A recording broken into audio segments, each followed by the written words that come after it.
pertanyaan selanjutnya nih dok, terkait vaksin. Ini Sinovac, dari beberapa data dikatakan bahwa salah satu vaksin yang murah dan tidak juga dipakai di Cina. Dari hasil uji klinis fase 3 di Brasil menunjukkan penurunan efikasi dari 78 menjadi 50,4%. Nah, kira-kira seperti apa tuh? Dan saya pernah dengar informasi kalau dari Pak Dokter sendiri, kalau nggak salah, itu pembuatan vaksin sendiri kan lama ya, sekitar 10 tahun, sedangkan ini hanya dalam beberapa bulan. Kira-kira gimana? Ya, satu-satu ya. Mau yang mana duluan? Oh ya. Masalah lamanya atau masalah efikasi tadi? Oke. Mungkin kita mulai dengan masalah lama dulu ya. Nah, memang secara teori kalau kita lihat di textbook itu, satu vaksin itu dari awal dia direncanakan sampai dia kemudian bisa menjadi satu produk yang digunakan itu butuh waktu 10 tahun. Kurang lebih 10 tahun. Bahkan bisa lebih ya, rata-rata 10 tahun ke atas lah.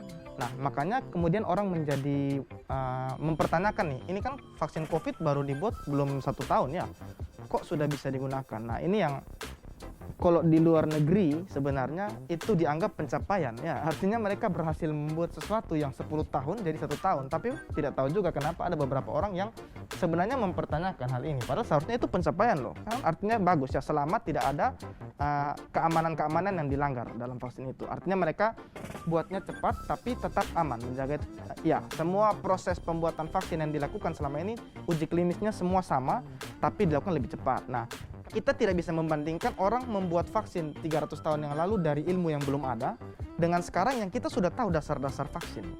Kita sudah tahu dasar-dasar virus, walaupun coronavirus ini strain baru, tapi kita sudah punya pengetahuan virus-virus lain. Sehingga otomatis dari segi perencanaan kita sudah lebih matang. Lalu yang kedua, kita jangan lupa bahwa beberapa tahun yang lalu itu ada 2 calon pandemi yang tidak jadi pandemi, yaitu SARS dengan MERS, Systemic Acute Respiratory Syndrome, sama yang di Middle East, 2 macam, itu kan sudah sempat dicegah. Nah, itu sama-sama coronavirus sebenarnya. Jadi walaupun dia akhirnya strain-nya beda, tapi mirip, sehingga itu juga jadi salah satu dasar kenapa orang bisa membuat virus COVID-19 ini dengan cepat, karena sudah ada istilahnya kita lebih berpengalaman. Kalau kita berpengalaman, otomatis kita bisa lebih cepat. Nah, lalu jangan lupa, ini sekarang pandemi dunia. Waktu orang mau uji klinis, kalau kita mau uji klinis satu obat baru di keadaan tidak ada pandemi, kita kan mau cari sampel penelitiannya kan susah ya. Kita mau misalnya mau bikin obat kanker, tapi pasien yang kankernya di mana? Mesti cari, itu makan waktu. Nah, sekarang dalam kondisi pandemi hampir semua sudah sakit. Gampang kan mau cari sampel, butuh 3.000 sampel, ambil saja di negara mana ada 3.000. Maka masalah tentang sampel terselesaikan, sehingga itu juga memangkas waktu. Dan jangan lupa karena ini pandemi, semua sumber daya dari semua negara itu diarahkan ke COVID. Kita lihat kemarin waktu awal pandemi itu dalam waktu kurang dari 1 minggu, Cina bangun rumah sakit, Pak Pendeta. Itu bangun dari nol, dari gali fondasi sampai jadi rumah sakit sekian lantai yang untuk jadi seperti Wisma Atletnya Indonesia. Itu betul-betul dari nol. Mungkin kalau dulu kita berpikiran tidak mungkin orang bisa bangun rumah saja tidak mungkin dalam waktu 1 minggu ya.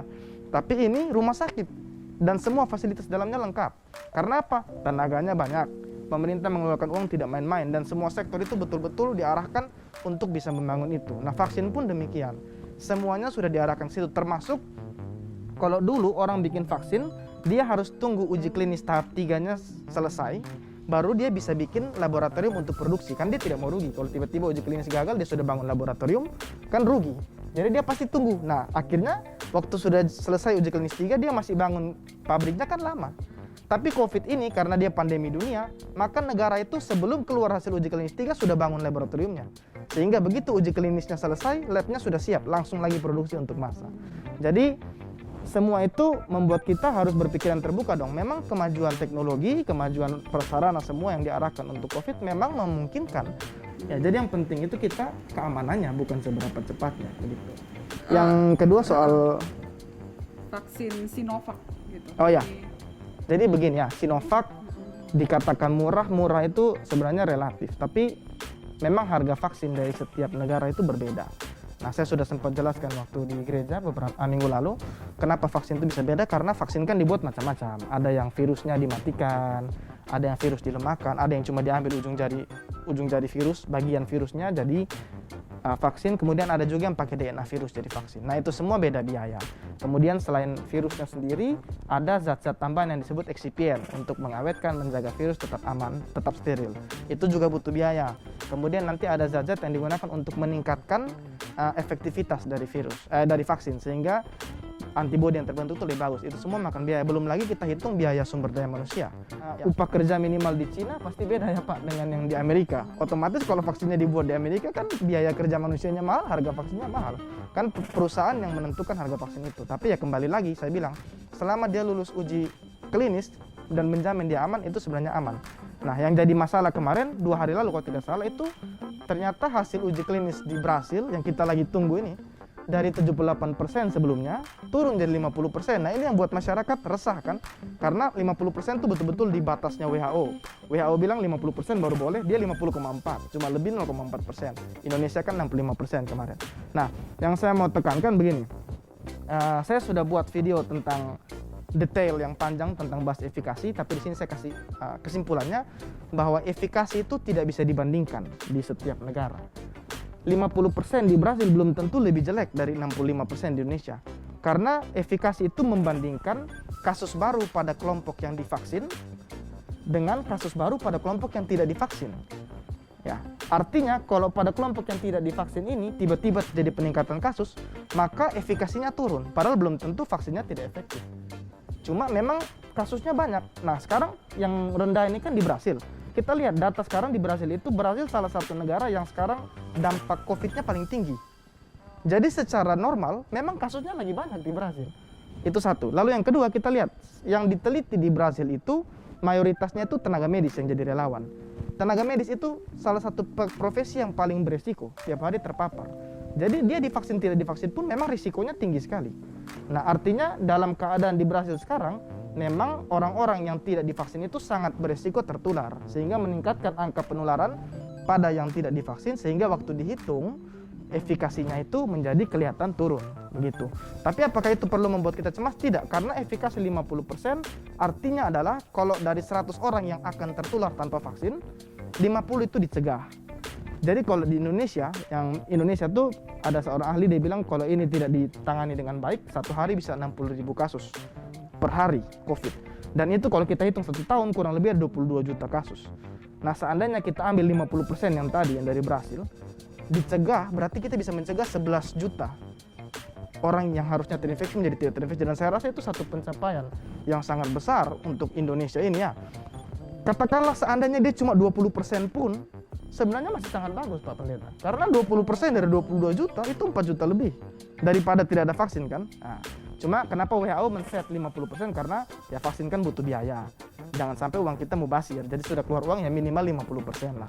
Tapi seandainya di seluruh dunia cuma ada satu vaksin nih, dan satu vaksin itu ternyata cuma 20%, saya masih akan memilih divaksin daripada tidak divaksin. Karena lebih baik mengurangi 4 juta daripada memilih untuk pasrah saja begitu. Jadi efikasi itu tidak bisa kita bandingkan, dan 50% itu masih sangat bagus untuk langkah awal kita mengatasi pandemi ini. Ya, begitu. Betul, karena ingat ya kalau kita membiarkan semakin banyak, yang semakin banyak itu akan menularkan semakin banyak. Kita tadi vaksin 50% itu kita mencegah 50% ini juga akan dicegah untuk menulari. Jadi sangat banyak yang bisa kita kurangi penularannya ya. Begitu untuk vaksin. Jadi Sinovac itu bukan, oh ya, tadi Kak Boni bilang Sinovac tidak dipakai di Cina, itu kekeliruan ya. Memang kemarin ada seorang anggota DPR percaya diri nih bilang vaksin Sinovac itu rongsokan katanya di Cina. Padahal di Cina itu dipakai. Sudah dikeluarkan pernyataan bahwa boleh dipakai, sudah dipakai. Cuma kurang. Kan ini banyak sekali di seluruh dunia. Nah, dia harus ekspor keluar, dia juga harus pakai di dia. Vaksinnya kurang, makanya dia beli lagi dari luar. Sama kayak Indonesia sekarang lagi mempersiapkan vaksin merah putih, tapi kan kita beli juga dari luar. Begitu. Jadi sebenarnya bukan Cina tidak pakai, dia pakai tapi kurang sehingga dia beli lagi dari luar. Itu yang harus diluruskan. Yang tidak dipakai. Ya, jadi dianggap kok Cina sendiri yang produksi kok dia tidak pakai, seakan-akan rongsokan. Nah, itu mereka baca beritanya kurang lengkap gitu. Ini menarik ya, jadi saudara bisa melihat dari sisi medis terkait dengan vaksin Sinovac yang lagi booming saat ini ya. Untuk Pak Pendeta sendiri, gini Pak, jadi ada beberapa orang Kristen yang menganggap kalau kamu sudah beriman kepada Tuhan, tidak usah lagi cari-cari vaksin gitu, nanti Tuhan yang akan melindungi sendiri gitu. Ya, kalau sudah beriman pada Tuhan, nggak usah makan lah. Beberapa orang begitu. Saya itu bukan dari roti saja. Kalau kita sudah percaya Tuhan melihara kita, tidak usah kerja. Nah, itu kan jadi ini kan, ingat bahwa Ya. ada prinsip ora et labora itu kan ya. Jadi memang Tuhan memelihara kita, tapi Tuhan memelihara kita tidak berarti bahwa kita melepaskan tanggung jawab kita. Kan Hmm. Tuhan akan melindungi engkau di jalan, ya. Tapi jangan jalan sembarangan. Ya. Ya. Jangan ngebut-ngebutan di jalan kalau Tuhan melindungi. Kan namanya kita kan membawa itu tuh bukan beriman namanya. Ya. Itu tuh namanya mencobai Tuhan Allah. Kalau kita baca Mazmur 91 itu kan Tuhan menjaga kita kan dari segala kecelakaan kan. Ya. Dan lihat setan mengutip Mazmur 91 itu kalau dia bawa Tuhan Yesus naik ke hubungan dengan Allah dan dia bilang Jikalau suruh terjun dari sana karena bukankah ada tertulis dia akan menantang engkau. Nah itu trik setan itu. Mazmur 91 itu adalah kalau bahaya Tuhan memelihara. Tapi suruh terjun dari atas itu namanya cari bahaya. Nah cari bahaya semacam itu bukan beriman, tapi itu mencobai Tuhan. Ya. Nah kita tuh jadi karena itulah maka memang ada janji pemeliharaan Tuhan, penjagaan Tuhan, tapi manusia tetap harus bertanggung jawab. Kalau sekarang ini ya, Tuhan berjanji kalau dengar khotbah tahun baru itu engkau akan berhasil. Terus mau ujian, belajar tidak? Tidak perlu belajar. Yesus bawa dalam hidup. Tapi terpaut kan? Jadi tetap biarpun Tuhan janji berhasil, kebagian kita adalah belajar. Jadi Tuhan janji untuk misalnya kita sakit disembuhkan ya, tapi kita harus ada upaya. Penyembuhan tidak bisa hanya semuanya yang penting beriman saya bahwa Tuhan. Ora et labora. Ya. Bahkan ada orang yang Tuhan pun enggan menolong orang yang tidak mau menolong diri sendiri. Ya, kan? Nah, jadi kalau memang kita memang kondisi semacam ini ya kita bukan berarti kita pakai vaksin lalu kita menjadi anti Tuhan, mengandalkan manusia lalu tidak ini. Kalau ada pemikiran bahwa dengan saya memakai vaksin berarti dan karena itu saya tidak perlu Tuhan lagi, itu sama. Ya kan? Tapi sama loh, saya hanya andalkan Tuhan saja, tapi tidak perlu vaksin. Nah, salah juga. Tidak bisakah saya mengandalkan Tuhan dan salah satu bentuk saya mengandalkan Tuhan adalah toh ini diproduksi dengan begitu berjari lelah oleh bahkan mungkin juga orang-orang yang memang betul-betul peduli dengan kemanusiaan. Kita bisa melakukan itu atau menerima itu dengan semangat tetap percaya. Berarti orang-orang yang bilang kalau beriman tidak usah vaksin itu bisa berarti dari setan juga, pendeta. Dia kutip juga kan Mazmur itu. Satu hari kan ada banjir di suatu daerah, makin naiknya airnya. Lalu begitu air sudah sampai tembok, pendeta naik ke atas. Kalau air sampai atap, pendeta tetap di atas atap. Tuhan, saya percaya Engkau akan menyelamatkan aku. Nah, beberapa saat kemudian ada perahu datang. Ya, ayo Pak Pendeta naik, Pak Pendeta. Tidak, saya hanya percaya kepada Tuhan saja. Ya, kita melihat air makin naik sudah tidak ada pendeta. Pendeta, Tuhan saya percaya bahwa Engkau sanggup menolong kamu. Perahu kedua datang. Ya, ayo Pak Pendeta sedikit lagi. Seluruh gedung tertutup. Tidak, saya tetap mengandalkan Tuhan. Perahu kedua lewat. Dia berdoa lagi, perahu ketiga datang. Ya, perahu ketiga air sudah di sini. Ya, dan perahu ketiga datang. Dia bilang, tidak, saya mengandalkan Tuhan. Akhirnya perahu ketiga lewat dan dia tertutup air dan mati. Tapi karena dia orang percaya mati masuk surga. Kemudian sampai surga dia protes. Tuhan, betapa saya percaya kepada Engkau, tapi sampai mati tidak ada pertolongan Tuhan. Tuhan bilang, saya sudah kirim perahu 3 kali. Kau tolak semua.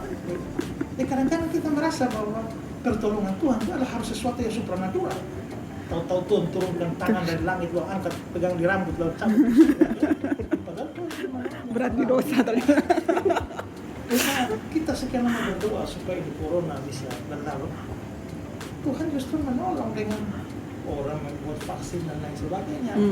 Lalu kenapa setelah vaksin itu kita lalu mulai berspekulasi yang aneh-aneh lagi? Oke. Beriman tapi akhirnya tidak melakukan kewajiban kita ya.